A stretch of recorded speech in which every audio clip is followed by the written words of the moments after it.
하나님 말씀 보겠습니다.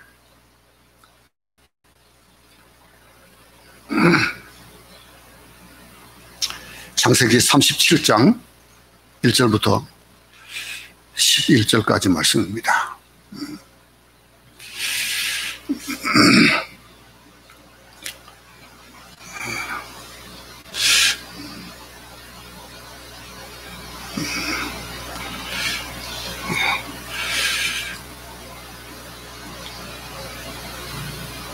야곱이 가나안 땅 곧 그의 아버지가 거류하던 땅에 거주하였으니 야곱의 족보는 이러하니라. 요셉이 17세의 소년으로서 그의 형들과 함께 양을 칠 때에 그의 아버지의 아내들 비라와 실바의 아들들과 더불어 함께 있었더니 그가 그들의 잘못을 아버지에게 말하더라. 요셉은 노년에 얻은 아들이므로 이스라엘이 여러 아들들보다도 그를 더 사랑하므로 그를 위하여 채색옷을 지었더니 그의 형들이 아버지가 형들보다 그를 더 사랑함을 보고 그를 미워하여 그에게 편안하게 말할 수 없었더라. 요셉이 꿈을 꾸고 자기 형들에게 말하며 그들이 그를 더욱 미워하였더라. 요셉이 그들에게 이르되 청하건대 내가 꾼 꿈을 들으시오. 우리가 밭에서 곡식단을 묶더니 내 단은 일어서고 당신들의 단은 내 단을 둘러서서 철하더이다. 그의 형들이 그에게 이르되 내가 참으로 우리의 왕이 되겠느냐? 참으로 우리를 다스리게 되겠느냐 하고 그의 꿈과 그의 말로 말미암아 그를 더욱 미워하더니 요셉이 다시 꿈을 꾸고 그의 형들에게 말하 이르되 내가 또 꿈을 꾼즉 해와 달과 11별이 내게 절하이더이다 하니라. 그가 그의 꿈을 아버지와 형들에게 말하며 아버지가 그를 꾸짖고 그에게 이르되 내가 꾼 꿈이 무엇이냐? 나와 내 어머니와 내 형들이 참으로 가서 땅에 엎드려 내게 절하겠느냐? 그의 형들은 시기하되 그의 아버지는 그 말을 간직해 두었더라. 아멘.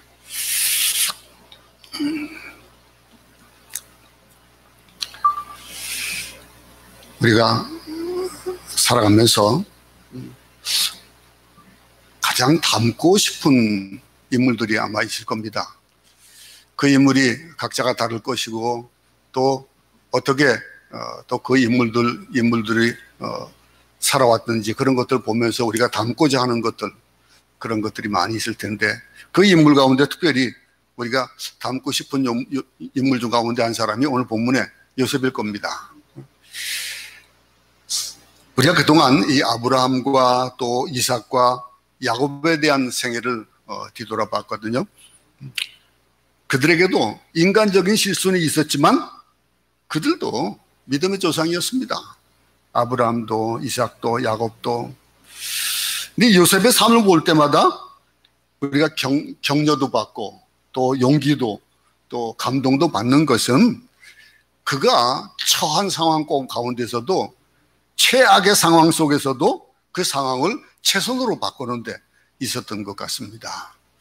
참 이런 걸 보면은 우리 살아가면서 정말 우리가 모범을 삼고 싶고 또 그 본을 따라서 살고 싶은 그런 것들은 위기가 있을 때에 더욱더 그 위기를 넘어가는 사람들에게 대해서 또 그런 마음을 가지기 쉽습니다.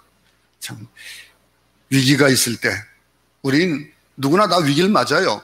누구는 맞고 누구는 안 맞고, 누구는 돈이 많아서 안 맞고 누구는 지위가 높아서 안 맞고가 아니고, 그런 속에서도 각자에게 처한 그런 상황 속에서도 위기를 맞이합니다.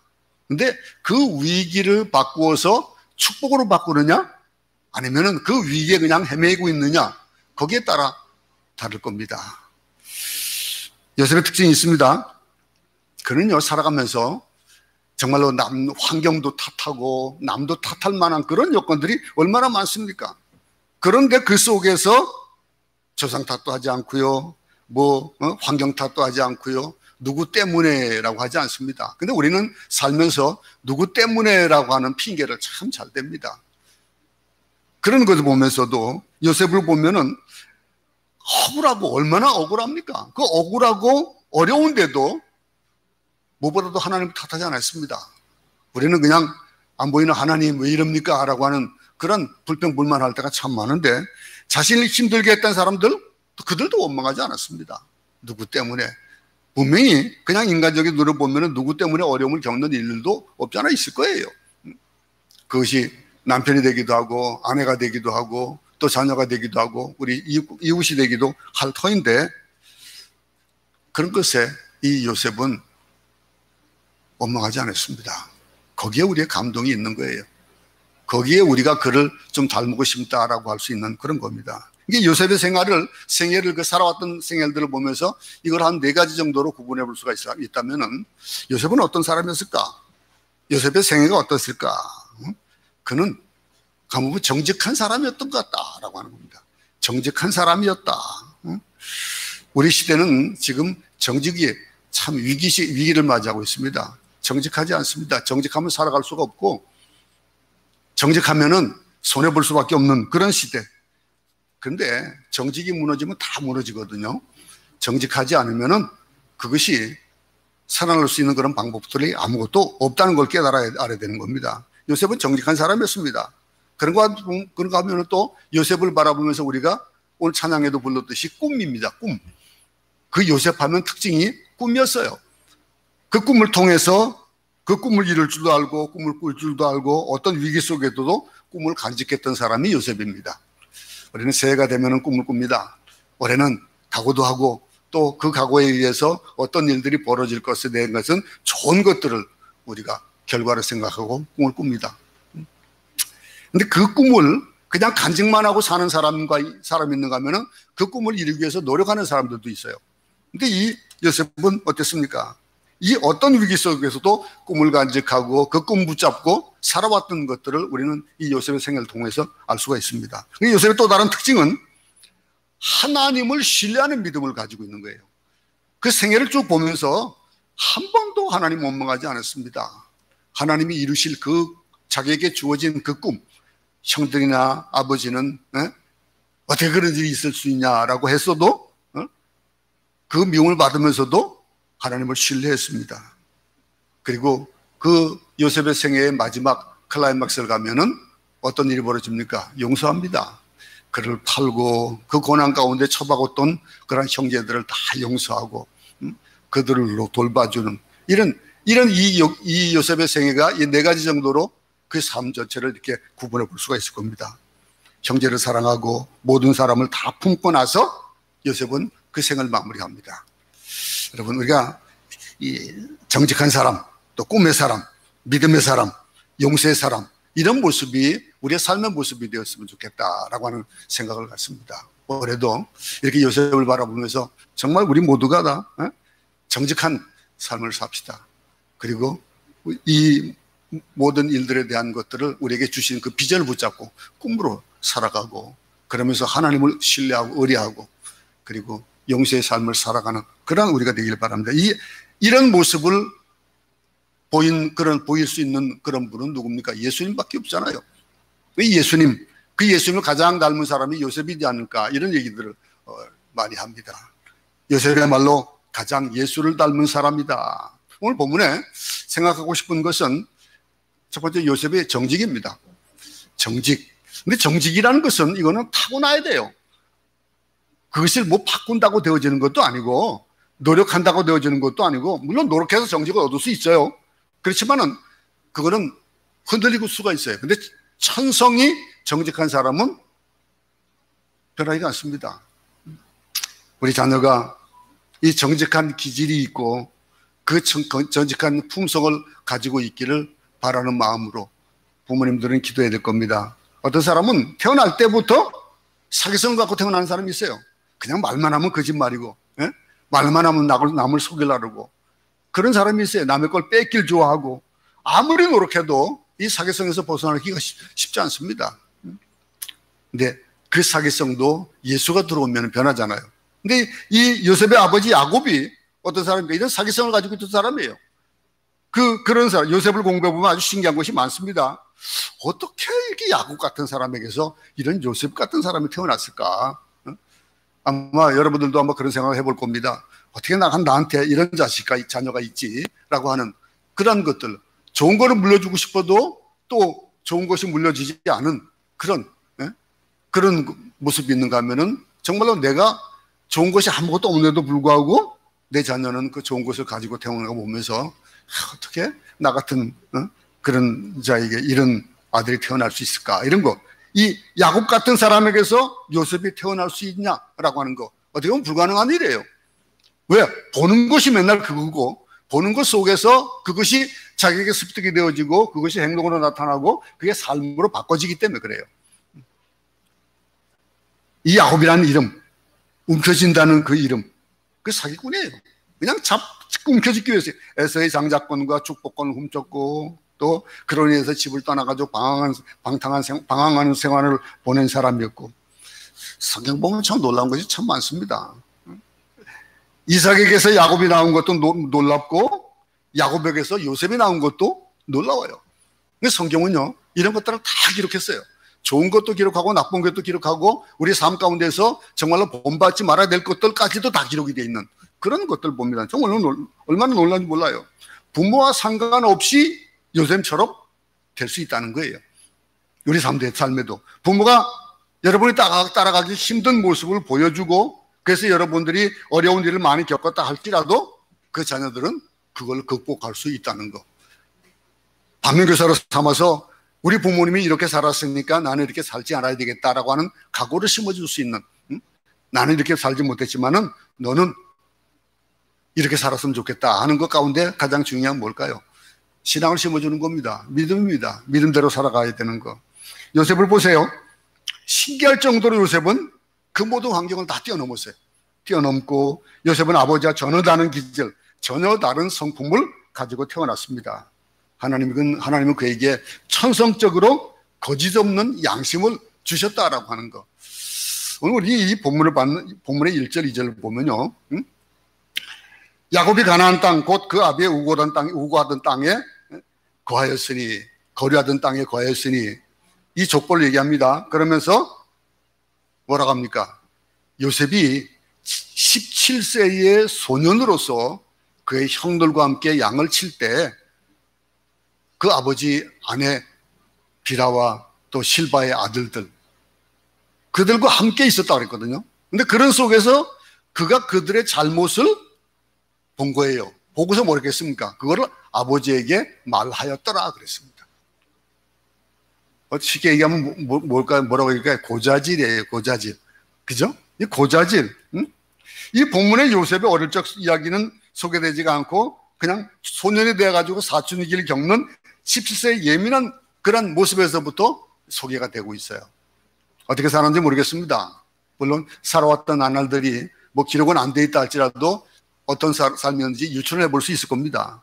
이 말씀을 보면 요셉은 아버지와 함께 형제들과 함께 약속의 땅에서 자라고 있었다라고 하는 것, 자랐다는 거예요. 요셉의 마음속에 어릴 때부터 이 하나님에 대한 약속, 믿음이 자랄 수 있는 그런 터전, 이런 것들이 되지 않았을까 생각해 봐요. 야곱이 변하고 나서, 그리고 나서 그는 하나님 앞에 제단을 쌓고 예배를 드리고 그러면서 그 믿음의 삶을 살았을 것이다라고 우리는 생각해 볼 수 있는 겁니다.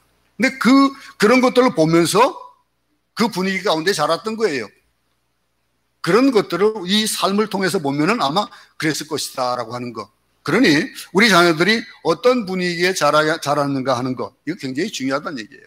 우리 자녀들이 믿음의 울타리 안에서 산다. 근데 요셉은요, 어머니를 일찍 잃었습니다. 어머니를 일찍 잃고, 그리고 뭐라고 해야 됩니까? 엄마가 다른 엄마예요. 그죠? 다른 엄마인데도 불구하고, 근데 어머니 라헬이 이 동생인 베냐민을 낳을 때 난산으로 죽잖아요. 그러고 나서니까 요셉에게는 다른 형제들은 많이 있지만 다 배다른 형제들이에요. 아무리 한 가족이고 아버지는 같다 하더라도 다 형제들이 같을 수 없잖아요. 자기 배에서 나온 그 형제들끼리 똘똘 뭉치게 돼 있잖아요. 그거는 인간들의 삶이 그렇잖아요. 근데 의붓 어머니가 셋이나 있어요. 그 셋 속에서 자랍니다. 그래 이런 분위기에서 요셉이 17년을 살았어요. 17살 될 때까지 자라는 거예요. 근데 놀라운 사실은 요셉에게는 상처가 없었다는 얘기예요. 상처가 없었다는 거. 우리 모든 자녀들에게는 상처를 울려주지 마시기 바랍니다. 상처를 가지고 산다면 그것은 그냥 언젠가 쓴뿌리가 올라오게 되어 있어요. 상처 없이 자란 거예요. 그러니 환경이 어려우면 상처를 받습니다. 부모가 이상적인 부모가 아닐 때에 특별히 또 상처를 많이 받지요. 이것을 인해서 성격이 삐뚤어지고 말도 곱게 하지 아니하고, 왜? 그 부모로부터 받은 것들이 있어서, 그 삶을 살아오면서 겪었던 것들이 있어서 그럴 수가 있거든요. 막 혈기 부리고 시기하고 경쟁하고 거짓말하는 성품들을 삶을 통해서 배워나갈 수가 있는 거예요. 습득되어질 수 있는 그런 것들. 요셉을 보세요. 이런 환경 속에서도 환경과 상관없이 죽 뻗은 대나무처럼 그렇게 자랐던, 기적 중의 기적이라고 볼 수 있을 정도로 그런 삶을 살았던 거예요. 아버지가 그렇게 교육했을까요? 야곱은 사기꾼이에요. 그러나 아버지가 무슨 교육을 했겠습니까? 많은 그를 사랑하는 하나님의 손길이 어떤 방법을 통해서 어떤 경로를 통해서 이루어졌는지 모르지만 그에게는 그런 꿋꿋한 그런 믿음의 삶이 있었다는 거예요. 이걸 기억하세요. 환경이 어려워도 부모님이 어려워도 얼마든지 상처 없이 순진하게 자랄 수 있다라고 하는 것. 1, 2절 다시 보십시오. 요셉의 특징 중에 하나가 불의와 거짓을 용납하지 못하는 거예요. 그들의 잘못을 아버지에게 말하더라 그랬습니다. 잘하고 못하는 것들을 보는 눈은 있잖아요. 누구든지 다 있어요. 저것이 옳은지 그른지 우리에게는 양심이라는 것이 있기 때문에 거기에 비춰봐 가지고 이것이 잘못되어지는지 잘하는지 알 수가 있는 거예요. 그런데 이 비라와 그의 아들과 함께 양을 치는데 그 배달의 형들이 불의한 일을 행한 거예요. 그 불의하다 하다라고 판단되어지는 일이 있었기 때문에 이건 불의하다 이거죠. 그래서 그걸 가르치는, 이 목격해가지고 못 본 척하지 않고 아버지에게 일릅니다. 보통 우리는요, 웬만하면 그냥 눈 감습니다. 눈 감고 지나가고, 그리고, 에이, 이건 내 부분이 아니야. 그리고 말아버리는, 응? 고자질인데, 여기 이거는. 남자로서 할 일이 아니에요, 어떻게 보면요. 사람들은 이 본문에서 요셉의 행동이 옳으냐, 그러냐. 아마 우리 고민을 좀 해봐야 될 겁니다. 뭐 저도 안 할 수 없고 해봅니다. 결국 요셉은요, 천성적으로 거짓말을 못하는 성격이었을 것이다 라고 하는 것. 잘못된 것은 보고 잘못이라고 얘기할 수 있는 그런 것들이 있을 것이다 라고 결론을 내릴 수밖에 없는 거예요. 왜? 요셉의 삶을 보니까 그가 그렇게 고자질하고 그것을 해서 자기에게 이득을 얻고 하는 그런 삶은 아니더라는 거죠. 그러니 그가 가지고 있었던 천성적으로 거짓말을 못하는 성격이고 또 불의를 못 참는 것이고 아마 그랬을 것이다. 이제 고자질 같고 그것이 괴롭고 다른 사람의 피해를 본다 해도 거짓말을 못하는 거예요. 요셉이 그 형들을 미워해서 고자진 것이 아니라는 증거가 또 나와요. 어떤 일이 벌어집니까? 그 형들에게 도시락을 갖다 주러 가잖아요.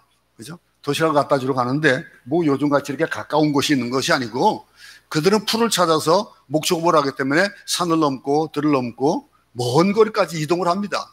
며칠을 가도 다다를 수 없는 그런 지역까지 가거든요. 근데 그곳에 도시락을 갖다 주라는 것에 그 말에 순종하고 갔어요. 만약에 형들이 밉거나 질투했다면 아마 그러지 못했을 거예요. 가다가 돌아가지고 형 없어요. 형들 없어요. 아마 그랬을지도 몰라요. 근데 그는 어떡합니까? 순종하고 형들이 그 자리에 없어가지고 막 수소문까지 해서 찾아가잖아요. 그렇게 찾아갔던 그거 보면은 형들에게 나쁜 감정이 있었던 건 아닌 것이다라고 우리는 유추해 볼 수가 있는 겁니다. 그렇다면 왜 일러 빡쳤을까? 왜 이렇게? 그의 정직성 때문이었을 겁니다. 우리는 불을 보고 불이라고 할 줄 아는, 아닌 것을 아니라고 할 줄 아는 그런 삶이 되어야 된다라는 얘기들 많이 하잖아요. 근데 우리는 그거를 혹이 내가 불이익을 받을까봐, 내가 이런 말을 했을 때, 이런 것을 지적했을 때 불이익을 받을까봐 못하는 경우가 많지요. 근데 이 정직성, 우리가 이 정직성을 잃어버릴 때에는 위기가 오게 되어 있습니다. 그것을 얘기하지 않음으로 말미암아 더 크게 되어지고 그 더 큰 것이 우리를 엄습해 올 때가 있거든요. 정직하면 손해를 보는 세상을 맞이하고 있어요, 지금. 장부 제대로 쓰면은 회사가 세금 폭탄 맞고 어려움을 많이 겪는.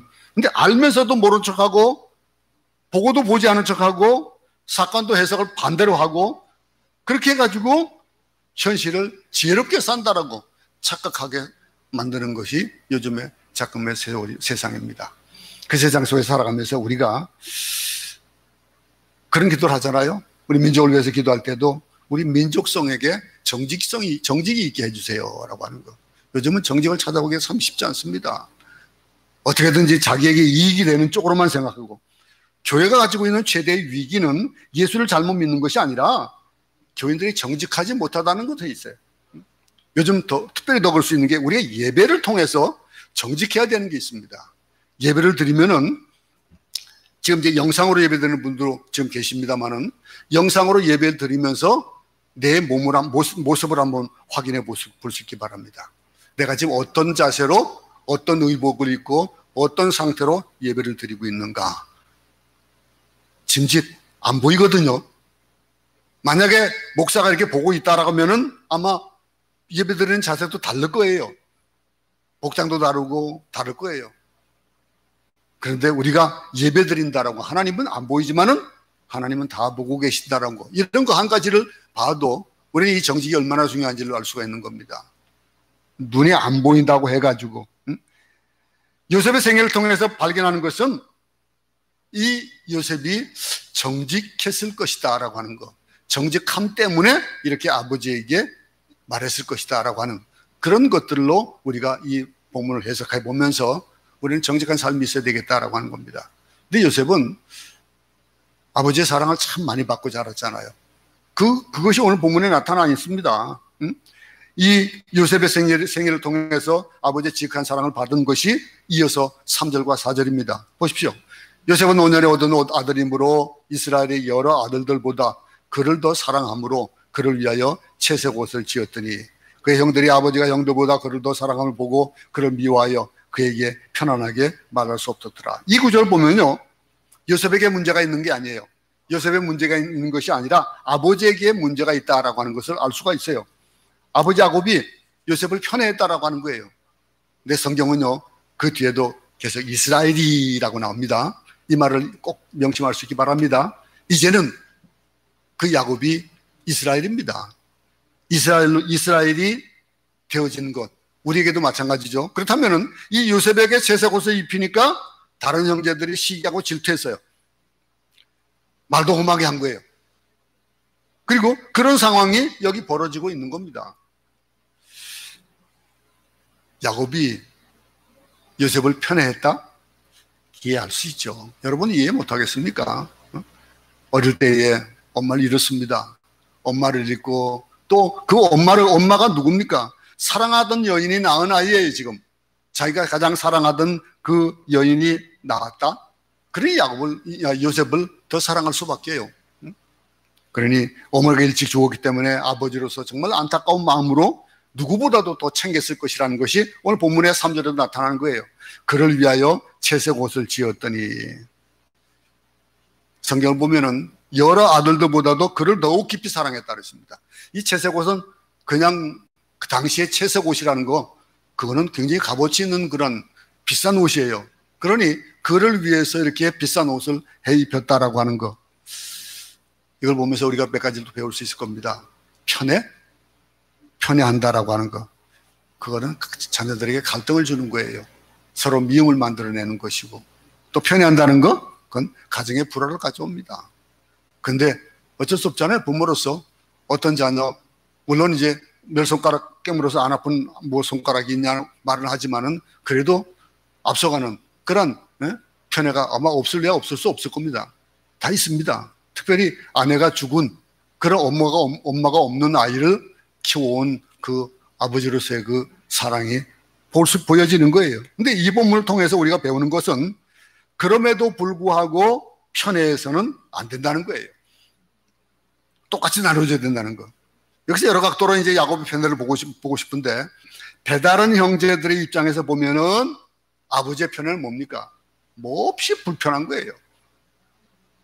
남들 상대편의 입장에서 보면은, 요셉의 입장에서는 매우 놀란 거죠. 특별한 대우를 받았습니다.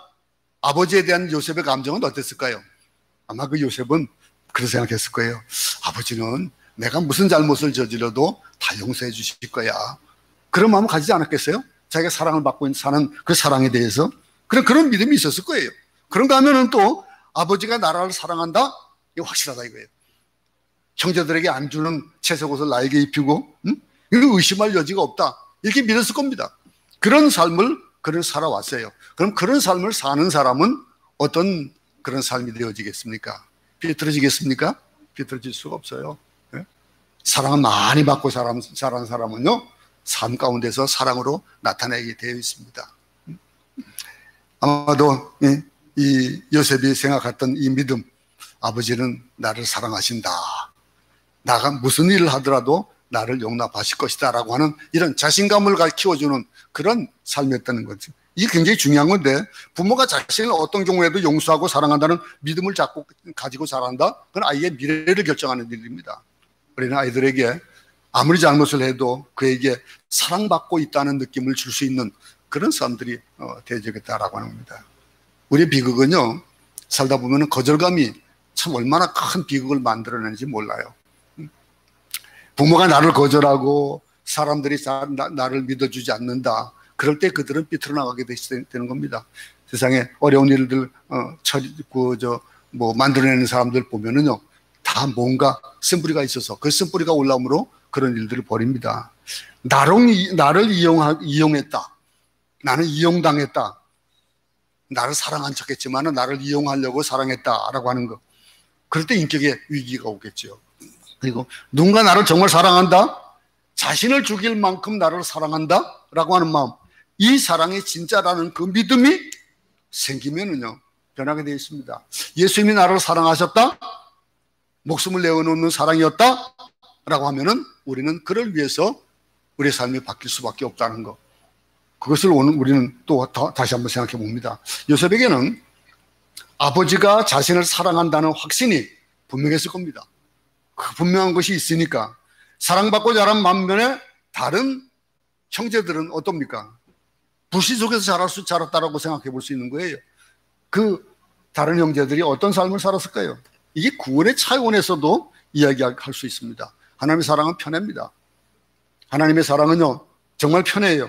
나에게 사랑받을 만한 조건도 자격이 없음에도 불구하고 일방적으로 자기 아들을 십자가에 죽기까지 나를 사랑하셨고, 내가 하나님의 사랑을 거부했을 때라도, 하나님의 손을 놓았을 때라도 하나님은 그 오랜 시간 나를 돌아오게 기다리고 나를 돌봐주시는 그런 하나님이시라는 것을 아마 우리는 삶 속에서도 느낄 거예요. 내가 뭐 할 수 있다 해가지고 내가 하느라고 내가 예수님의 손을 놓고 내 모든 일을 하다가 그러다가 안 될 때 손을 잡는, 그런다 할지라도 그분은 우리를 버리지 않습니다. 예수를 버리신 그 사랑으로. 하나님의 사랑은 한 번도 쉰 일이 없습니다. 한 번도 자질한 일도 없고요. 그래서 우리가 하나님 사랑 앞에 놓을 수밖에 없는 거예요. 그 사랑을 체험하는 삶을 살기 바랍니다. 우리가 편애를 받고 자랐다는 것. 하나님의 사랑과 야곱의 차이점은 뭡니까? 이게 우리에게도 주어지는 거하고 그것을 우리는 체험하면서 사는 거예요. 야곱은 요셉만 편애했고 하나님은 우리 모두를 편애하시는 거예요.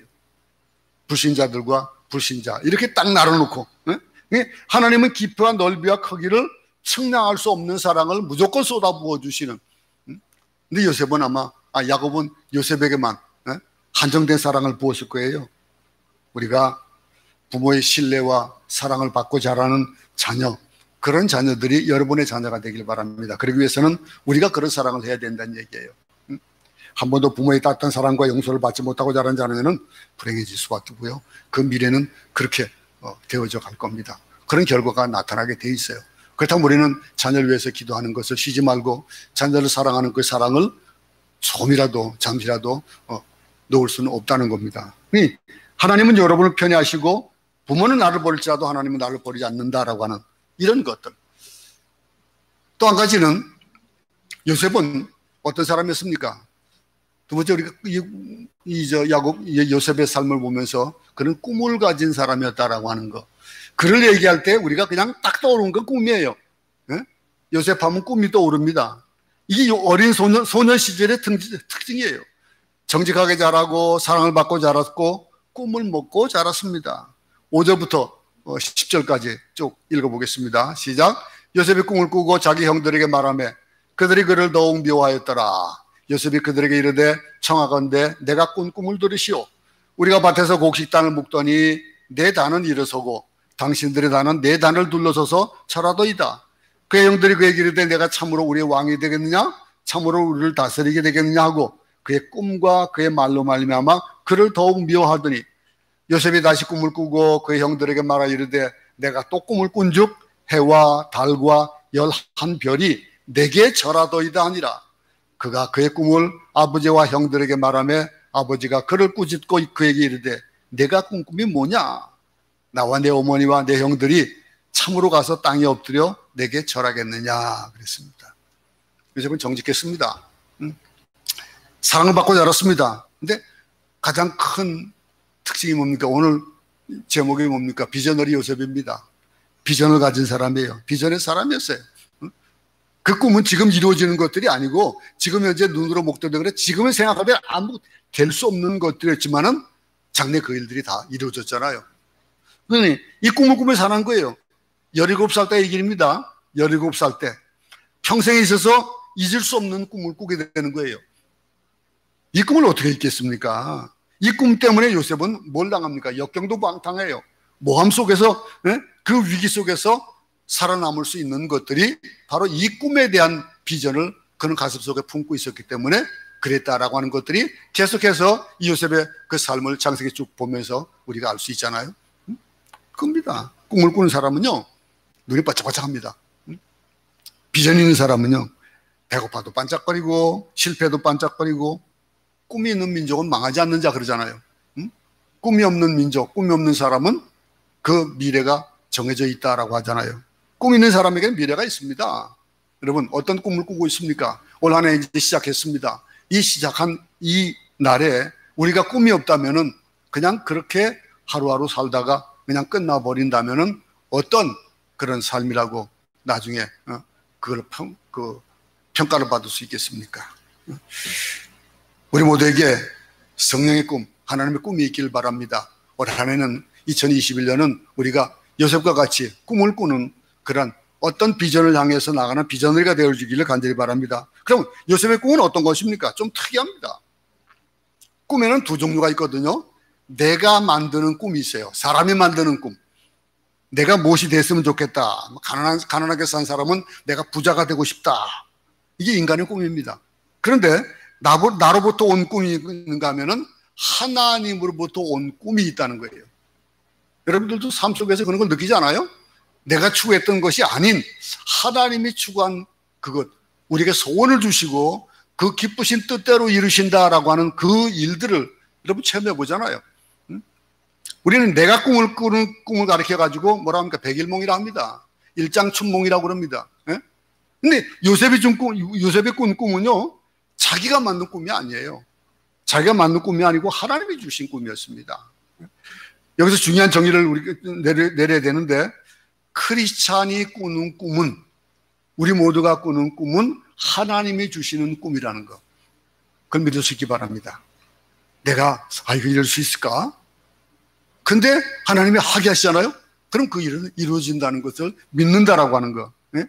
우리가 그렇기 때문에 포기할 수가 없는 거예요. 우리에게 주어진 그 꿈들에 대한 하나님이 주신 꿈이기 때문에 반드시 이루어지는 것입니다. 요셉의 꿈은 어떤 꿈입니까? 첫 번째 꿈은요, 자기가 묶은 곡식단이 있어요. 근데 그 단들에 형들이 묶은 곡식단들이 쭉 둘러서서 그 단을 향해서 절을 한다는 거예요.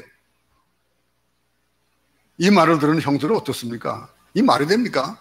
상식이 맞지 않아서 이해가 될 수 없는, 근데 그것이 사실이에요. 이 꿈은 13년 후에 그 사실이 그대로 이루어집니다. 우리는 뭐 창세기 내용을 아니까 알잖아요. 하나님 꿈은요, 일방적으로 사람들이 이해하지 못합니다. 이해는 못하는데 이건 미래에서 일어날 일에 대한 암시거든요.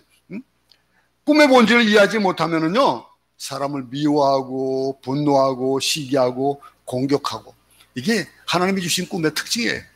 하나님의 준 꿈, 하나님께서 허락하여 주신 그 꿈은 꾸는 사람들을 향해서 우리가 볼 때는 어떨 때는 시기할 때가 있어요. 저건 말도 안 되는 소리 하고 있어 라고 하는 거. 교회도 마찬가지입니다.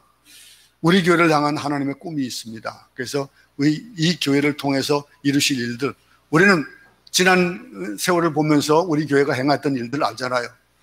참 저는 감사한 것이 여기 있다가 한국에 간 성도들이 고백하는 그 고백을 들을 때 내가 그냥 교회, 아버지의 교회, 어머니의 교회를 내가 다녔는데 여기 와가지고 내 하나님을 만나고 내 교회가 있었다라고 하는 그런 고백을 들었었습니다.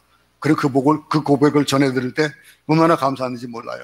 우리 교회가 이루는 일들, 그 꿈을 얘기하면은 어렵고 힘든 일일 수 있지만은 근데 그것을 우리가 닥치면서 그 일을 행하다 보면은 그 일을 이루어 주시는 하나님의 그 큰 힘을 우리는 보게 되는 거예요. 체험하게 되는 겁니다. 이 계획과 꿈, 우리 교회를 통해서 반드시 일어날 그 일들. 한 가지 아직까지 요즘 제대로 하지 못하는 일이 있는데 우리 교회가 교회를 세우는 그 일을 우리는 계속해서 또 해나갈 수 있길 바랍니다. 교회가 우리의 이성과 상식에 맞지 않는 이야기들이 가끔 있을 수 있어요. 그러나 그럴지라도 그 일은 해야 되는 겁니다. 그 일을 하라는 그 일이 우리에게 주어진 그 하나님이 주신 꿈이기 때문에 그래요. 하나님이 가지신 이상이기 때문에 그 자녀들에게 그 자신에 대해서도 하나님께서는 그렇게 각자에게 그 꿈을 이루길 소원하시고 그런 꿈을 주시는 거예요. 네? 여러분, 요셉이 두 번째 꿈을 꾸는데 이 꿈이 참 이상하잖아요. 처음에는 형들만 자기를 자기 향해서 절을 했는데 이 요셉이 버티고 있는데 하늘의 해와 달과 11벌이 요셉에게 절을 하더래요. 그럼 여기 해와 달이라는 것은 뭡니까? 아버지 어머니를 가리키거든요. 그러니 황당무계하고 말이 되지 않는 거예요. 더 놀라운 것은 13년 후에 이 꿈이 이루어졌다는 거예요. 형들이나 아버지 입장에서는 요셉의 꿈을 이해하기 어려웠고 받아들이기 어렵습니다. 이게 하나님 꿈이에요. 근데 11절에 보면 그의 아버지는 그 말을 간직해 두었더라. 근데 아버지조차도 그를 꾸짖었어요. 그 꾸짖으면 뭐라고 꾸짖습니까? 내가 꾼 꿈이 뭐냐 이거예요. 아니 나와 내 어머니와 내 형들이 참으로 가서 땅에 엎드려 내게 절하겠느냐? 말도 안 된다는 거죠. 그런데 그 일들이 이루어지잖아요. 13년 후에 그 일이 이루어지는 거예요. 이게 하나님의 꿈이에요. 꿈은 하나님이 주십니다. 하나님이 주신 꿈은 황당무계한 꿈일 수도 있어요. 황당무계한 꿈. 요셉의 나이를 보세요. 17살? 상식이 있는 나이입니다. 그 나이 되면은요, 상식이 있는 나이예요. 이 상식이 있는 이 말을 해서 자신에게 이로울지 해로울지 벌써 알아요. 안 그렇습니까? 이 말을 하면은 나에게 어떤 불이익이 올 것인지. 이런 꿈을 꾸었다면은 말하지 않는 것이 어쩌면 낫습니다. 말하지 않고 속으로 자기 혼자 가지고 있을 수도 있어요. 근데 그 꿈을 얘기한다라고 하는 거. 보나마나 용복을 꾸미고 시기 질투 받을 만한데 왜 이야기를 했을까요? 요셉은 이 꿈을 정직하게 이야기합니다. 또 하나 배우는 것이 있는데 하나님의 꿈은요 말하지 않고는 견딜 수가 없어요. 하나님께서 주신 그 비전에 대한 것들, 여러분 우리가 큐티라면은 큐티 끝나고 나서 하나님이 주신 그런 말씀들이 막 솟구쳐 오를 때가 있습니다. 이 말을 전하지 않으면 안 되는, 간증하고 싶어가지고 어쩔 줄 모르는 그런 것들. 예레미야 보세요. 예레미야가 뭘 했습니까? 자기 민족이 망한다는 계시를 했어요. 그 민족이 망한다? 만나는 사람마다 나라가 망할 거라는 거예요. 이 말을 듣는 그런 사람들이 어떤 반응을 가졌겠을까요? 상상해 보세요. 우리에게 지금 그런 얘기 누가 한다 합시다. 북한이 쳐들어올 것이다. 그래서 우리가 망할 거다.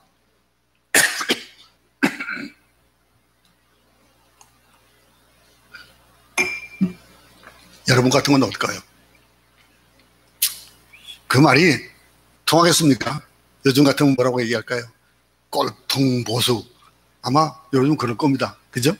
근데 이런 일들을 얘기한 거예요. 예레미야가 얼마나 게으르었으면 예언하지 않겠노라 했잖아요. 그런데 속에서 불이 나가지고 예언하지 않았었습니다. 이게 예언이에요. 이 요셉의 꿈이 그랬습니다. 하지 않으면 견딜 수 없는 그 얘기를 지금 하고 있는 거예요. 아버지에게 또 형들에게. 이게 복음입니다. 예수님의 이야기예요. 만약에 우리가 예수를 믿었는데 예수 얘기를 하지 않아도 괜찮다면은 그 예수가 무슨 상관이 있습니까?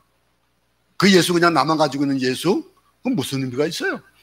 예수님께서 나만을 위해서 십자가 지셨습니까? 아니잖아요.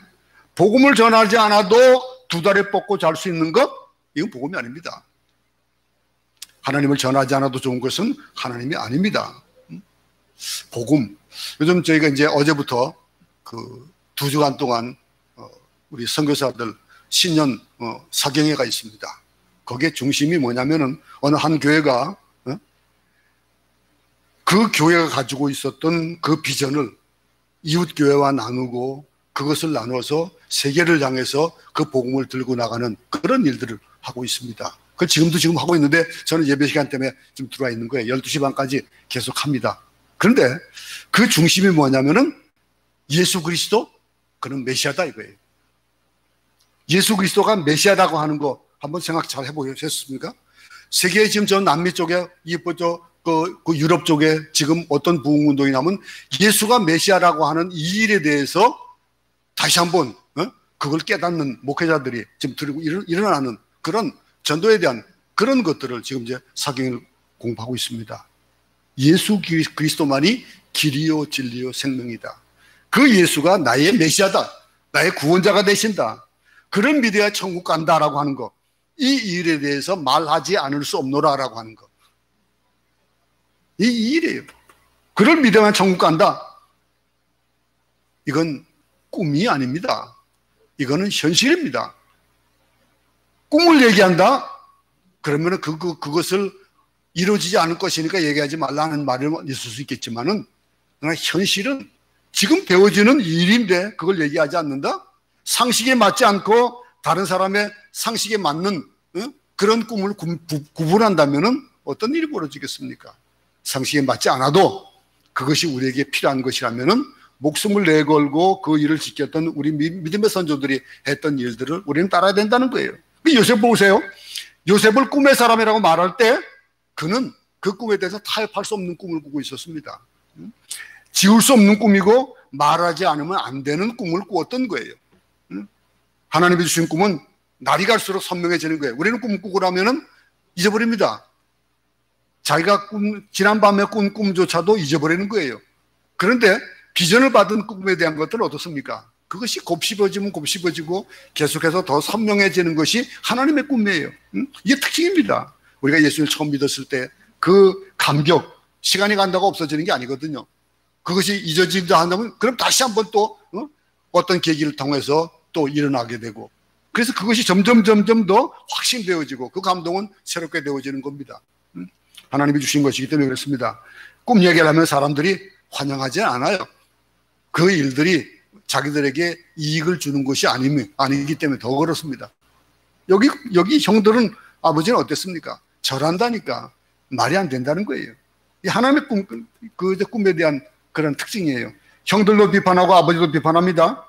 아이 비판을 넘어서 뭐합니까? 미워합니다.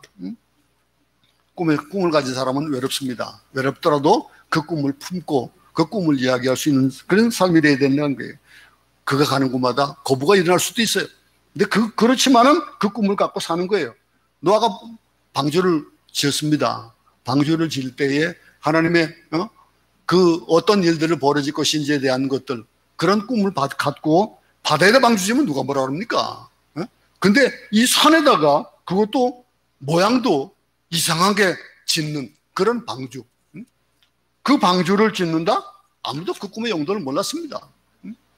노아만이 그 꿈을 가지고 몇백 년 동안 방주를 지었던 거예요.